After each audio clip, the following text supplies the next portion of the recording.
side. Since there is one hand free, I like to go, this is now the non-affected side, but still I can do here a little bit stretch from the quadratus lumborum muscle.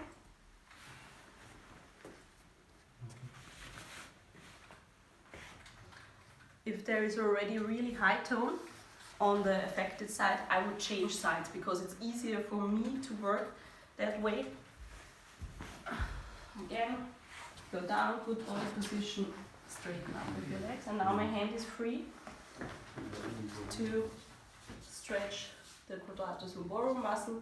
And this muscle is always the problem when people are walking, like I showed before with the backwards rotated pelvis. I can do a rotation, mobilization, or side bending by just putting the legs to the side. Hip will follow. The hip will follow. Yeah. Okay. Good. If the legs are more heavy, I'm still not that strong. I will do it something differently. Go down again, good back position. I will put down my leg here, and now I'm free to work because I can work with my body position and have both hands free. So I might can do already some kind of side bending movement.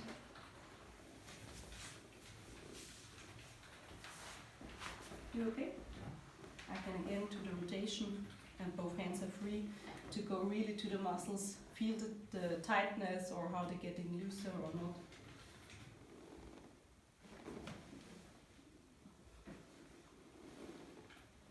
Okay? Good.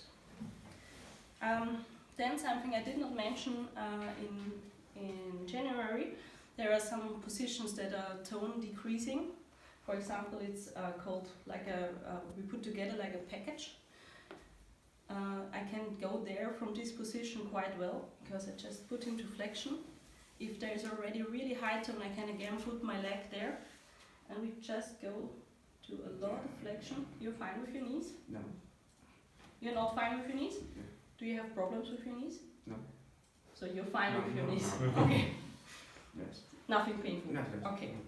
So in this position, the tone is really getting lower than when we are just lying. And again, also I do hear a lot of rotation. Rotation is always a good way to decrease tone.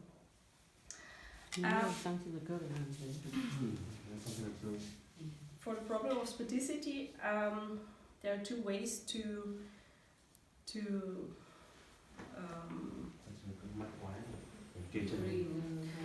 go to, I'm looking for something else to say, but I can start with the foot or I can start with the spine. For me, most of the time it's easier when we do start with the spine. I don't know why it's like that, because but I think it has something to do with the embryological development, because when we do start developing our movements as a newborn child, we start it proximally. We do not start it by a function of the hands or the foot. Just when we get older, we do change our movement habit. So maybe that's the reason, but I don't know it really, and I don't have found a good answer in literature. But for me, it's always easier to start with the spine. So I need to go to the other side.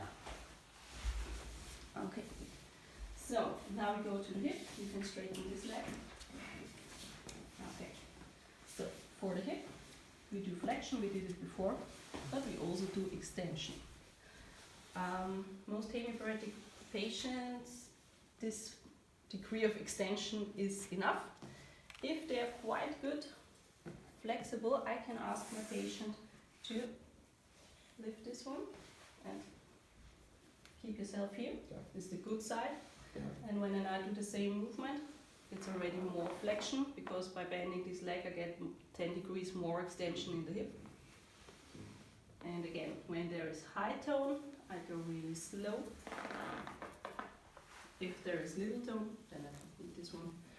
There is little tone, we do a little bit faster until we bend, straight, bend, straight, and straight, and so on. There's always one hand below the knee, because I want to avoid to go into hyperextension too fast. Yeah. So for me, I always keep my hand here. So even if I do it, try to relax. Even if I do it fast, try to relax. You're a low tone patient. I will not go like this. Okay. So I always keep here. And also when I do the fast movements, I keep my elbow to the bed, so there will not be hyperextension in the knee. Okay. Then for abduction, I can keep the same position. I really do like it because I can keep a good position of the foot with my forearm, and then we go just to abduction.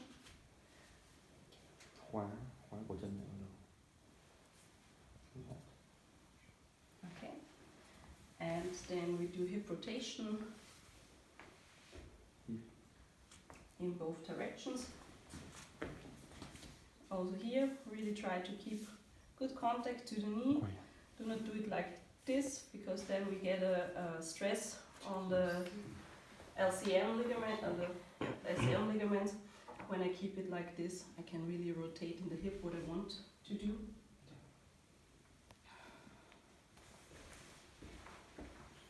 Which direction do you think is more important for walking? Rotation, external or internal rotation? What do they need more? And you think of the usual stroke patients that you work with? Rotation. Yeah, which kind of rotation do they have more problem with, the internal or the external rotation? External rotation. They are more in external rotation most of the time, so keep your knee. Like I said before, they are walking a lot like this. The problem is with this position, I cannot make a bigger step. So for the pushing away of the foot in the terminal stance, I need an internal rotation. Yeah. So that's the reason why I can also do the mobilization in this position. What I do not like so much about it, that I will not get a good stretch on the hip muscles.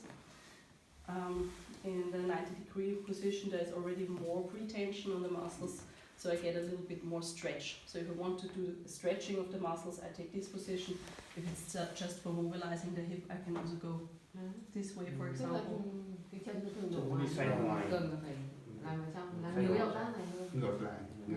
And I really try to keep to stay concentrated and focused when I'm doing it, because I get a lot of information by moving him. Get a lot of information about starting tonal situations or something like that, or maybe when I'm doing this to I already feel that there's a little bit of clicking in the ankle, so I might ask him a little bit more, is your ankle fine, are you okay, because there's clicking, and tell the patient to not get scared. Okay, then for the foot, I like to do all together. So for the foot, I would take contact to the heel, forefoot to my forehand, and go together. But sometimes that's not working, especially hypertone, but also if there's low tone, then I will do it a little bit faster. And we walk. And up. And up. And also my kind of speech, I really adapt it to the patient situation. So if there's low tone, if they're a little bit sleepy, not that awake, I will be a little bit more like a boot camp. So, and up, and up, and up. If there's high tone, I'm not like this. You should not get scared of me. If I can just the foot without the whole leg, I can go this way. Most people do it this way, I think. My thumbs are a little bit too weak for that, so I like to do it more this way around. For me it's easier, because now I have 4 fingers on the tougher side, but it's also fine when you do it like this. And I do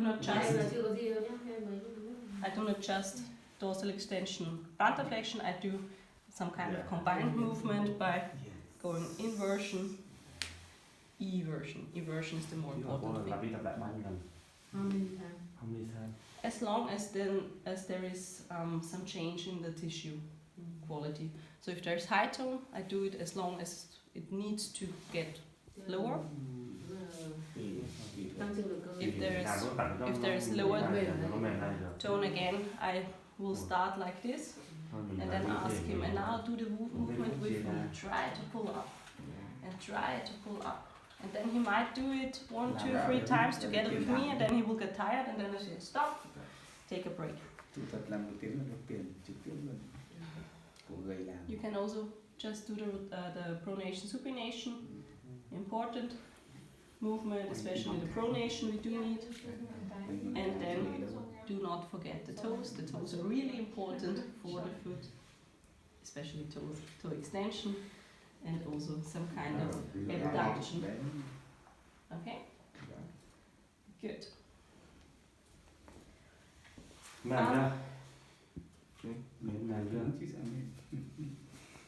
And then we also... Lấy mềm người chưa? Mềm chân đây chưa? Chân thì chân nào mềm, chân nào cứng thì nói ra.